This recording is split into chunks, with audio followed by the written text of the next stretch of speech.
బాగాలేవు మరి నల్లగా వాడు ఇంతకుముందు వీడియోలో బాగానే ఉండవు కానీ ఇప్పుడే మరి నల్లగా అయిపోయింది. మేకప్ వేసుకోవాలి చేసుకో మళ్ళీ ఫాలోవర్స్ వెనక్కి వెళ్ళిపోతారు మళ్ళీ బాగాలేనా నడుతున్నావు.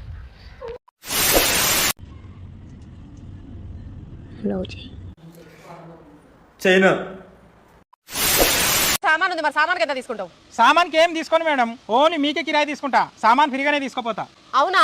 ఫ్రీ అంటున్నావు కదా, సామాను ఆటోలో తీసుకోపో, నేను నడుచుకుంటూ వస్తా. ఏడు నవ్వాలి మీరు, కడుపు నొప్పి వచ్చేస్తాం నవ్వి దగ్గర లేదన్న హాస్పిటల్ పోయి కడుపు అప్పుడు నవ్వండి. కుర్రలు నేను ఇన్స్టాగ్రామ్ లో కామెంట్ వచ్చిందిరా బ్రో, నిన్ను నువ్వే కొట్టుకో. Okay bro. బ్రో బక్క పెట్టుకో బ్రో. అరే మా ఇంట్లో వాళ్ళు దిష్టి తగిలింది, బ్లాక్ థ్రెడ్ కట్టుకో అంట. చెప్పలా నువ్వా? నేను గొడ్లో వేసుకోను, తాడాడు కట్టుకుంటాను. తాడు కట్టుకోని చెప్పినంట, గొడ్లు వేసుకోమని చెప్పులా వాళ్ళు.